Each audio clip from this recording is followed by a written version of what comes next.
I've had the great fortune of running very successful counterespionage investigations defensively, but also offensively running double agent operations for the Army. So I'm not guessing at this. I've done it for a living. I know firsthand exactly how this is done, what the procedures are, both from a tradecraft point of view, but also the legal process standard for how these operations are, formulated, predicated, and then launched, and how they're conducted. The average citizen, I think, having seen the Mueller report, knows that something very horrible went terribly wrong, that they've been lied to. The average American citizen, just kind of even dipping into the story occasionally, knows that for 2+ years, a hoax has been perpetrated upon them, and they've been lied to and manipulated. And that's really the net of the Mueller report. Attorney General Barr has, I think, wisely and aptly described it as spying with respect to how law enforcement and the intelligence services were used in a way that I can tell you is outrageously beyond the pale, like nothing else we've ever seen in the history of the United States government. No law enforcement agencies, officers, no intelligence officers have not just sort of stretched or gone to the margin trying to aggressively pursue an operation. That I've seen, and in some cases it's entirely appropriate. But these folks are so far out of bounds, and so beyond the pale. When people talk about it being a coup, there's no exaggeration there.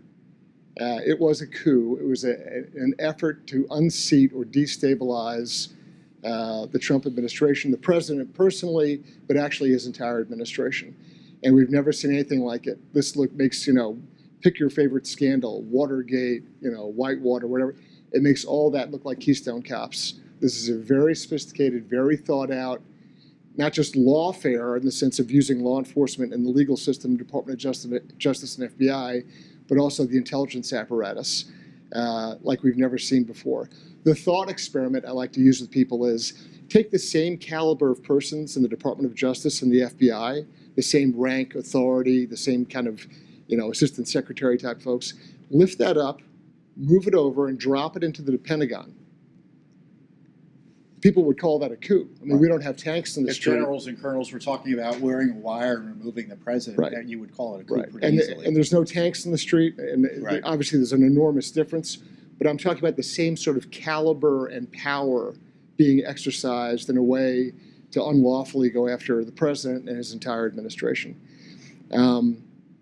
One thing that I would like to raise for our discussion also, I think is very important, and I'll close with this, and that is, there's a very important text message from Lisa Page to Peter Strzok in September of 2016. And the context for the text message is Strzok asks Lisa Page, hey, what are you doing? Or words to that effect. She reports back very excitedly that she's preparing talking points for Director Comey to go brief the president on what they're doing. And the quote from Lisa Page is, quote, POTUS wants to know everything we're doing, close quote. That POTUS, of course, is Barack Obama. Yeah. And I will take Lisa Page at her word.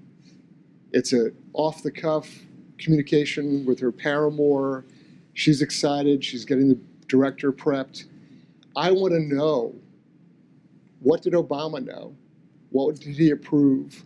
What did he tacitly nod his head for? What did he explicitly authorize? This entire, it's a tragedy. It's a scandal we've never seen before constitutionally. This rests entirely on Mr. Obama and his administration. It starts with them, and want real accountability. Let's get Mr. Obama under oath.